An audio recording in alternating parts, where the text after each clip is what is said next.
Good morning. And you're charged with interference with duties of a public servant. You're facing up to 6 months in jail and/or a $2,000 fine. We're going to do probable cause. You have the right to remain silent. Anything you say can or will be used against you, ma'am. You have the right to have an attorney present. If you cannot afford one, one will be appointed to you. Okay. This is on April 28, 2024, officers observed multiple people fighting in the parking lot of Stampede Bar, located at 11925 East Tex Freeway in Harris County, Texas. Officer observed the defendant, Autumn Champagne, grab one person and throw them to the ground.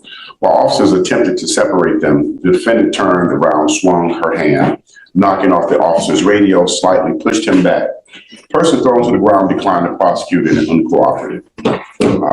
Criminal history, it was a assault on a family member, 2021 in Harlem City. However, that case was dismissed. Wait.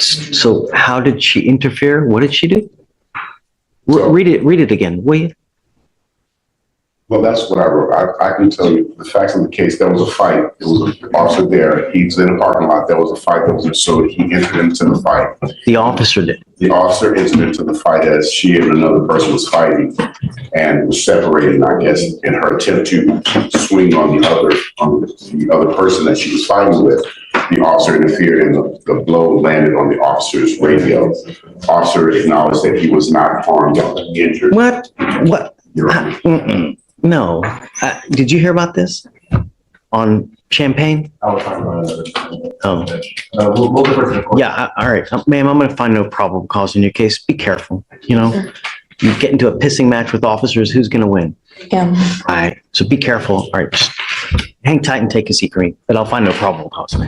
Yes, ma'am. It's fine.